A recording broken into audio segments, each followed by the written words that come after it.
Hello learners. तो आज हम करेंगे हमारा सेल्फ एंड पर्सनालिटी का पार्ट 3। तो आज हम डिस्कस करेंगे कुछ अप्रोचेस सेल्फ एंड पर्सनालिटी की डिटेल में। तो आई होप आपने पार्ट 1 एंड पार्ट 2 अच्छे से समझ लिए हो। इन केस आपने अभी तक नहीं देखे हैं तो आपको लिंक डिस्क्रिप्शन बॉक्स में मिल जाएंगे। एंड एक छोटी सी रिक्वेस्ट आपसे हमेशा से रही है, फिर से बोल रही हूँ, अगर आपको वीडियोस पसंद आती हैं, समझ आती हैं, तो please like share and subscribe and share with your friends families, because कुछ चैप्टर जो है हमारे वो हम सबके लिए ही जरूरी है कि हम अपने सेल्फ अपनी पर्सनालिटी को समझें, राइट? तो please do that for my motivation so that I will make more videos for you in a detailed version, right? तो चलिए स्टार्ट करते हैं। तो आज हम सबसे पहले बात करेंगे major approaches to the study of personality. Psychologist develop different theories models to explain individual differences. तो बहुत सारी थियोरीज और मॉडल्स और अप्रोचेस दी गई हैं, डिफरेंट साइकोलॉजिस्ट ने दी है। तो ब्रॉड कैटेगरी ऑफ अप्रोचेस में हमारी आती है सबसे पहले आज हम सबसे पहले हम मेजर अप्रोचेस यानी तरीके के बारे में बात करेंगे। आपने सोचा है कि ना कि कोई इतना चिल क्यों होता है, किसी में इतना गुस्सा क्यों होता है? तो साइकोलॉजिस्ट ने इन्हीं इंडिविजुअल इंडिफरेंस को समझने के लिए अलग-अलग थ्योरीज और मॉडल बनाए हैं। हम उन्हें 3 मेजर कैटेगरी में डिवाइड करते हैं। तो हमारी फर्स्ट है type approach, then trait approach and then interactional approach. तो सबसे पहले हम बात करेंगे टाइप अप्रोच की। तो इसमें हम लोगों को बड़े बड़े पैटर्न्स या कैटेगरीज में डालते हैं। Comprehends personality by examining broad patterns या फिर कैटेगरीज। तो जैसे कि हम कपड़ों को बकेट्स में डिवाइड करते हैं। टी शर्ट्स एक टाइप, जीन्स दूसरे टाइप। अगर आप में कुछ ट्रेड्स मैच करते हैं तो आप टाइप ए या टाइप बी बकेट में क्या हो जाते हैं, फिक्स हो जाते हैं। जैसे कि इंट्रोवर्ट्स या फिर एक्सट्रोवर्ट। तो यहाँ पे ये 2 टाइप की बकेट्स हैं। यहाँ पे आप कौन सी बकेट में फिट होंगे अगर आपके अंदर सिमिलर ट्रेड्स हैं तो। सेकंड हम बात करते हैं ट्रेट अप्रोच की। ये थोड़ा और डिटेल्ड होता है। ये स्पेसिफिक साइकोलॉजिकल एट्रीब्यूट्स पर फोकस करता है। It focuses on specific psychological attributes along which individual differ, जैसे कि डिग्री ऑफ शाइनेस। तो यहाँ हम ये देख रहे हैं कि आप शाय कैटेगरी में आते हैं, बल्कि ये देखते हैं कि आप शाइनेस के स्केल पर कहाँ खड़े हैं, राइट? तो ये एक रूलर जैसा होता है। रूलर बिल्कुल नहीं शाय, ठीक है, बिल्कुल नहीं।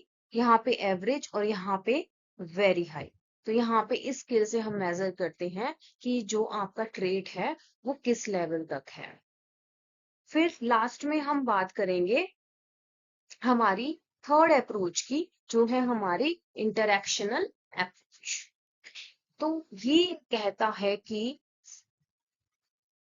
सिचुएशन भी इंपॉर्टेंट है, सिर्फ पर्सनालिटी ट्रेट्स काफी नहीं है। आपकी पर्सनालिटी जैसे आप नॉर्मली बिहेव करते हो और वो सिचुएशन जैसे office party versus serious meeting दोनों इंटरेक्ट करती हैं, तब जाकर क्या बनता है, आपका बिहेवियर बनता है। तो बस ये 3 अप्रोचेस हैं, टाइप, ट्रेट एंड इंटरेक्शनल।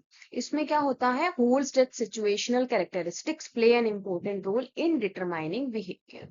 तो पर्सन, सिचुएशन और उसके अकॉर्डिंग उसका बिहेवियर कैसा होगा। तो इन्हें ध्यान में रखिएगा and it is important for the exam point of view also.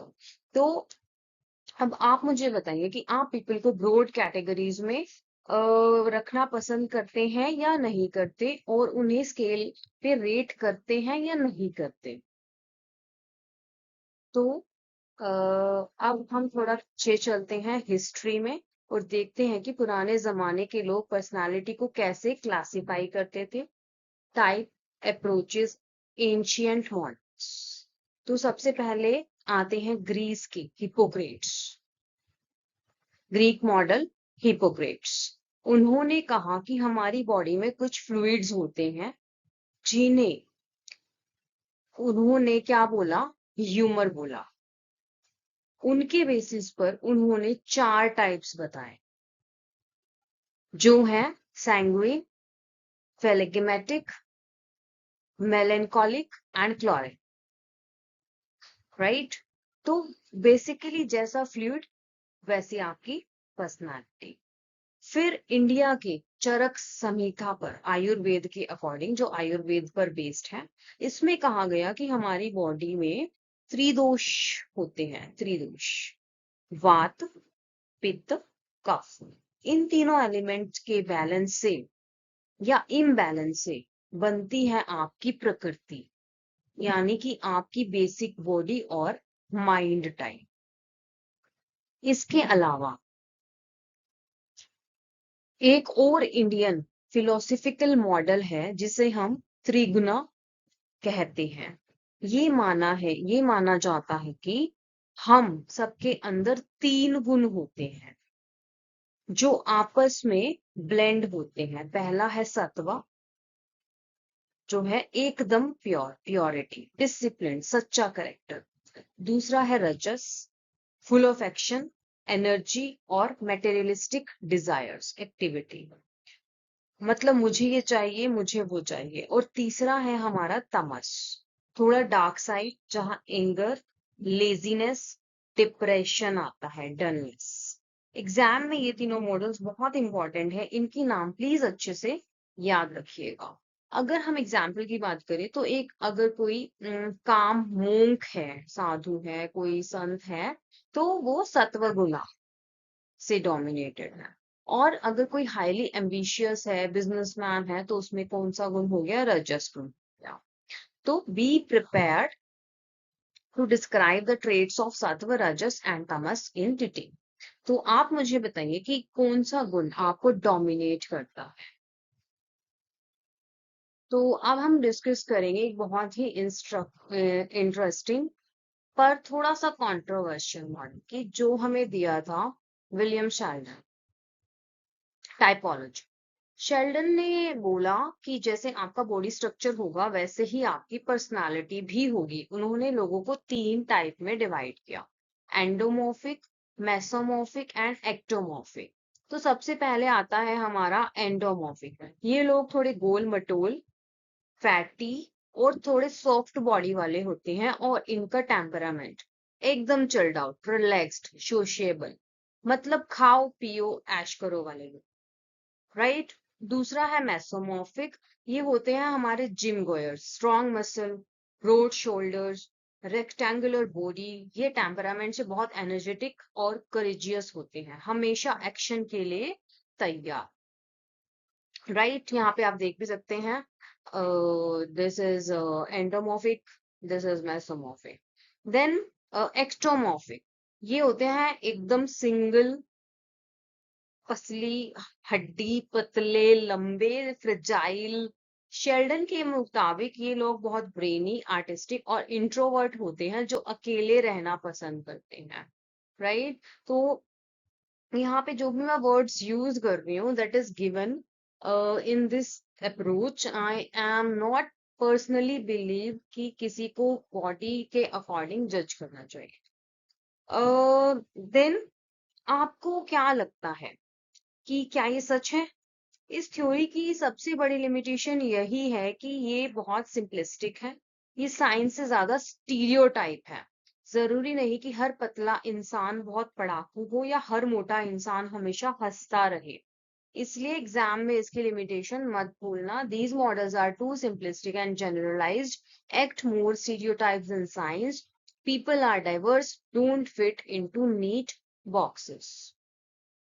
तो आप मुझे बताइए कि do you think body shape actually determine someone bravery और इंटेलिजेंस? आपके अकॉर्डिंग क्या बॉडी टाइप जज कर सकती है?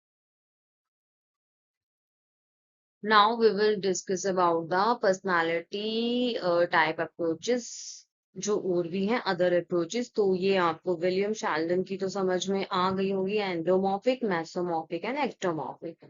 तो अब बात करते हैं मॉडर्न इरा के कुछ सुपर इम्पोर्टेंट पर्सनालिटी टाइप्स की, जहां से बोर्ड एग्जाम में डायरेक्ट क्वेश्चन आता है। सबसे पहले आता है स्विस साइकोलॉजिस्ट सी जी जान। उन्होंने दुनिया को दो ऐसे वर्ड्स दिए जो हम सब डेली यूज करते हैं, इंट्रोवर्ट, एक्सट्रोवर्ट। तो इंट्रोवर्ट, स्क्रीन के लेफ्ट साइड पर बने हुए डूडल को देखिए, यहाँ पर इंट्रोवर्ट और एक्सट्रोवर्ट। तो इंट्रोवर्ट वो लोग होते हैं जो अकेले रहना पसंद करते हैं, थोड़ा शाई होते हैं, और जब भी स्ट्रेस आता है ना तो ये लोग थोड़ा विथड्रॉ कर लेते हैं, मतलब अपनी शेल में चले जाते हैं। दूसरी तरफ हमारे एक्सट्रोवर्ट एकदम आउटगोइंग, सोशेबल और लोगों से घिरे रहने वाले। इनका स्ट्रेस दूर करने का तरीका भी अलग है। जब ये टेंशन में होते हैं तो किसी सोशल एक्टिविटी या पार्टी में शामिल हो जाते हैं। अब स्क्रीन की राइट साइड पे देखिए, जहां फ्राइडमैन और ड्रोजनमैन का एक बहुत ही इंटरेस्टिंग साइकोलॉजिकल रिस्क मॉडल है। उन्होंने दो टाइप्स बताए, टाइप ए, टाइप बी। हमारे पहले डूडल में जो स्ट्रेस्ड बिजनेसमैन दिख रहा है आपको यहाँ पे, तो ये है टाइप ए पर्सनालिटी। ये लोग हाईली मोटिवेटेड होते हैं, हमेशा जल्दी में इम्पेशेंट रहते हैं और हर वक्त एक बर्डन महसूस करते हैं। और इस एक्सट्रीम स्ट्रेस की वजह से इन्हें CHD यानी कॉरोनरी हार्ट डिसीज का खतरा सबसे ज्यादा होता है।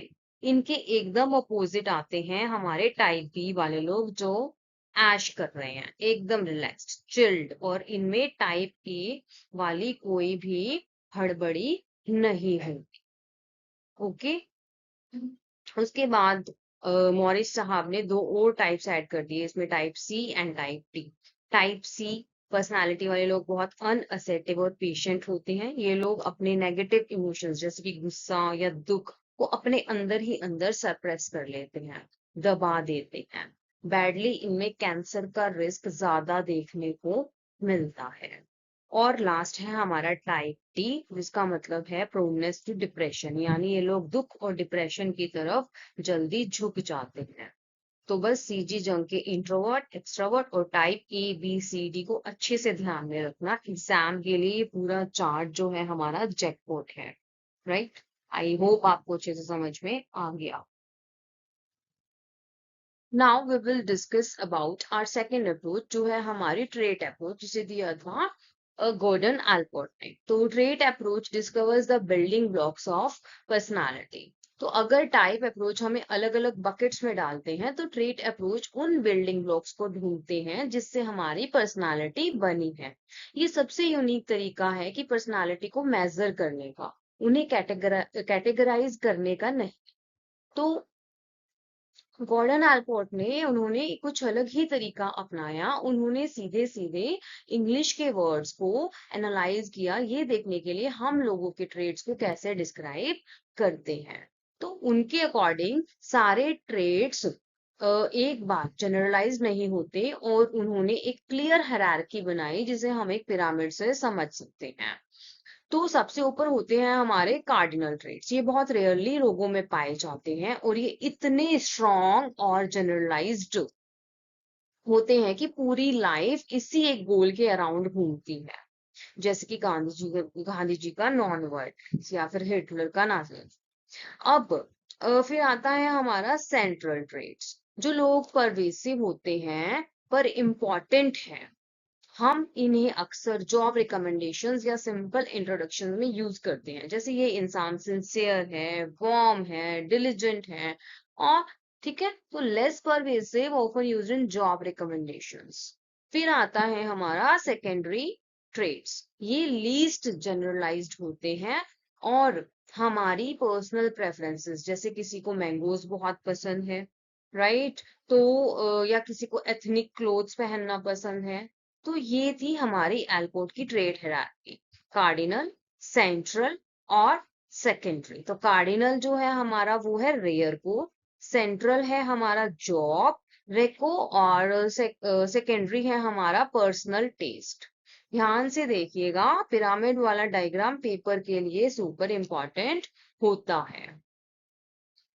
तो आप बताइए कि if I ask your best friend to describe central traits, तो व्हाट वर्ड्स और why they would use? Let me know in the comment section, please. Okay, so now we will discuss our last topic of today. तो बात करते हैं दो और बड़े heavy weights की, जिन्होंने ट्रेड अप्रोच का काम किया, जो है हमारे रेमंड केटल एंड HGI से। तो सबसे पहले आते हैं केटल साहब। उन्होंने एक बड़ा ही डेंजरस साउंडिंग स्टैटिस्टिकल टेक्निक का यूज किया, जिसे कहते हैं हम फैक्टर एनालिसिस। ओके, इन्होंने 16 प्राइमरी या सोर्स ट्रेड्स ढूंढ निकाले, जिसे हम 16 PF भी कहते हैं। इन्हें समझने के लिए स्क्रीन पर बने आइसबर्ग को देखिए। यहाँ पर जो हिस्सा पानी के ऊपर है वो है सरफेस ट्रेड्स, जैसे आपका गुस्सा या आपका मजाकिया होना। पर ये आते कहाँ से हैं? पानी के अंदर छुपे सोर्स ट्रेट से, जो हमारी पर्सनालिटी के आसान बिल्डिंग ब्लॉक्स हैं। इन्हें मेजर करने के लिए उन्होंने क्या बनाया? 16 PF क्वेश्चनियर बनाया। ओके, आई होप आपको इतनी बात समझ में आ गई होगी। अब दूसरी तरफ देखिए, हमारे पास है HJIC थ्योरी। उनका मानना था कि पर्सनालिटी का बहुत बड़ा हिस्सा हमारी बायोलॉजी और जेनेटिक्स पर डिपेंड करता है। उन्होंने पूरी पर्सनालिटी को सिर्फ 3 डायमेंशंस में क्या कर दिया? रैप कर दिया। तो सबसे पहले है हमारा neuroticism, neuroticism versus emotional stability. यानी आप अपने इमोशंस को कितना कंट्रोल कर पाते हैं? क्या आप बात बात पर एंशियस होते हैं या एकदम काम रहते हैं? सेकंड है हमारा एक्सट्रावर्जन वर्सेस इंट्रोवर्जन। ये तो हम जानते ही हैं, आप कितने आउटगोइंग हैं या फिर कितना अकेले रहना पसंद करते हैं। थर्ड है हमारा साइकोटिसिज्म वर्सेस सोशबिलिटी। अगर किसी का साइकोटिसिज्म हाई है तो वो थोड़ा होस्टाइल, इगोसेंट्रिक या फिर एंटी सोशल हो सकता है। और इनका टेस्ट था EPQ, आइसन पर्सनालिटी क्वेश्चन। एग्जाम में दोनों के टेस्ट के नाम 16 PF और EPQ बहुत बार पूछे जाते हैं, तो इन्हें अच्छे से नोट कर लीजिएगा। आई होप आपको दोनों के ट्रेड्स अच्छे से समझ में आ गए। तो finally we have completed the chapter in 3 parts. यहाँ पे मैंने एक कोट ऐड किया है। According to the chapter, the only person you are destined to become is the person you decide to be. Right? So thank you so much for the video. Please like, share, and subscribe for more. Thank you.